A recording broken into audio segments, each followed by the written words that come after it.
Hi guys! Se você está se preparando para prestar o PET de Cambridge, para se habilitar para uma missão no exterior ou então simplesmente para ter um certificado internacional comprovando o seu nível de língua inglesa, esta aula é para você. Hoje eu vou ensinar, dar alguns macetes de como nós fazemos o writing, como nós fazemos o article na parte de writing do exame, ok? Vocês já sabem que o exame ele é composto, a parte de writing tem duas partes, o e-mail, que é compulsory, é obrigatório, né? Um e-mail informal, e aí nós temos a parte 2, que nós temos o article, o artigo, e então nós temos a story. Eu particularmente prefiro o article porque a story exige muito mais criatividade e vocabulário específico sobre o tema que você está escrevendo. Mas se você aí gosta muito de ler, se você é um ótimo escritor, se você gosta desse estilo, então talvez essa seja a task apropriada para vocês, ok? Então vamos falar sobre article. Eu separei uma task aqui para vocês hoje que diz o seguinte, vou colocar aqui para vocês. Competition. Which kind of food you like best and why? Write an article giving your opinions, ok? Então, o que nós vamos fazer? Qual que é a estrutura de um article? Um article sempre começa com um título, ok? Então, vocês vão fazer um título super interessante, diferente, criativo. O que eu faço no primeiro parágrafo, Titia? O primeiro parágrafo é uma introdução, é uma ideia geral sobre o assunto. Aqui está se perguntando que tipo de comida que você mais gosta e o porquê. Então, nós podemos fazer um primeiro parágrafo respondendo quais são todos os tipos de comida que nós temos aí no Brasil, comidas internacionais ao redor do mundo. E dentre tantas opções e variedades, qual que é a sua favorita? Por exemplo, e a gente pode aí usar linkas, né? Conectores, palavras legais para dar uma impressão de um texto mais avançado para vocês ganharem mais pontos. Então, whereas I know there are many kinds of delicious food around the world, I really love Italian food. E aí você pode dar mais alguns exemplos e no segundo parágrafo você pode responder o porquê. Why? Por quê? E aí você pode dar alguns exemplos, né, da sua vida, de questões pessoais. Você pode falar, oh, I really like eating cheese, I really like tomatoes, oregano is one of my favorite spices.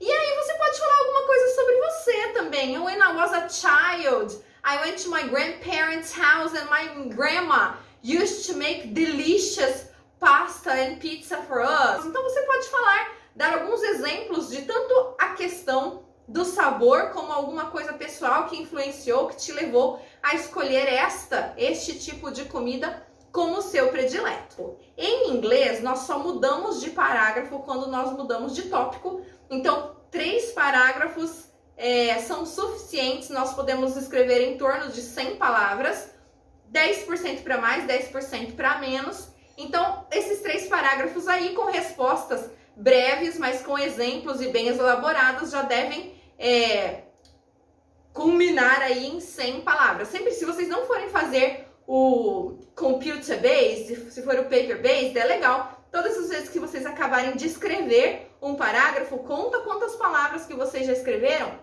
para quando vocês chegarem ao final, lá na conclusão, vocês saberem qual é o tamanho da conclusão que vocês têm que fazer, para não correr o risco de, gastei todas as palavras lá para cima e agora eu vou ter que falar só encerrar mesmo, né? Então, para vocês terem aí um equilíbrio de tamanho de parágrafos, ok? Então, no último parágrafo vai resumir tudo aquilo que vocês já falaram e aí fazer uma pergunta, conversar com o leitor, né? Don't you agree with me? If you had the chance, wouldn't you go to the best Italian restaurant of your town? Então, você não concorda comigo? Se você tivesse a chance, você não iria para o melhor restaurante da sua cidade, ok? Então, é uma estrutura simples, com um vocabulário simples. Uma das formas como eles pontuam é a seguinte. O formato, né? Título, pula-se uma linha e aí você divide em 3 parágrafos, aí pode ser mais se você tiver mais coisas para escrever, mas acredito que daí estoure o número de palavras. Nós não terminamos um article igual nós terminamos uma carta, né? Ninguém termina yours faithfully, yours sincerely. nós terminamos aí com uma pergunta, uma frase de impacto que o leitor vai ficar pensando, nossa, ele tinha razão, né? Com ponto de exclamação ou uma pergunta bem profunda, né? Para que você consiga envolver o leitor.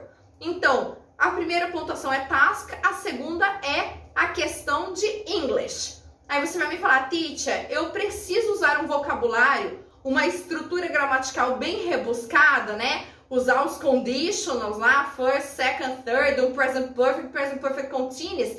Se você sabe usar essas estruturas e para você é tranquilo, você vai usá-las corretamente, tudo bem. Se você não sabe, escreva de uma forma simples, mas de uma forma clara. Coesão e clareza contam ponto na prova, ok? A outra coisa que eles analisam é se você respondeu a pergunta, a task.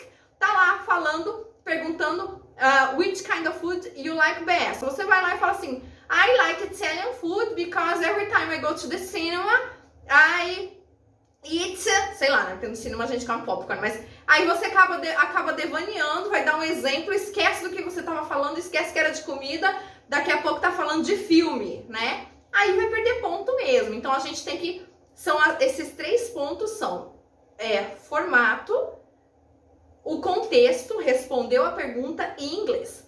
Se vocês fizerem uma tentativa de escreverem de uma forma muito difícil e errarem, vai perder poucos pontos. Se vocês errarem uma coisa muito básica, tipo you are, e daí colocar you is, aí vocês vão perder muito ponto. Então, tomem cuidado aí com a situação de errar em estruturas básicas. Mas se vocês conseguirem escrever com mais clareza, sem cometer nenhum erro, de uma forma simples, não tem problema, vocês não vão perder ponto por causa disso. Agora, vocês sabem como usar. On one hand, por um lado, on the other hand, por outro lado, eu sei usar therefore, portanto. Esses links e conectores vão dar muito mais pontos para vocês. Vocês vão conseguir uma nota muito mais alta. E aí eu posso fazer, né, um próximo vídeo só com esses links, porque eles são vários e eles têm várias formas de serem usados. Mas se vocês conseguirem pelo menos manterem estrutura correta, respondeu a pergunta e manteve uma estrutura simples, mas sem erro e com coesão, já passou. A outra coisa que eles analisam bastante também você conseguiu captar a atenção do leitor, né? O leitor estava lá, você conseguiu envolver o leitor, chamou a atenção do leitor, o leitor conseguiu entender a sua ideia, houve clareza, houve coesão, houve clareza na sua mensagem, aí você também fez uma boa redação, ok? Essa é a minha dica em relação à escrita de um article e eu prometo fazer um vídeo para ensinar todos os links que vocês podem usar aí para ganhar uma nota melhor no article, ok? Fico por aqui. Se vocês tiverem alguma dúvida, é só enviar para nós aí através dos nossos meios de comunicação. Thanks a lot. Bye!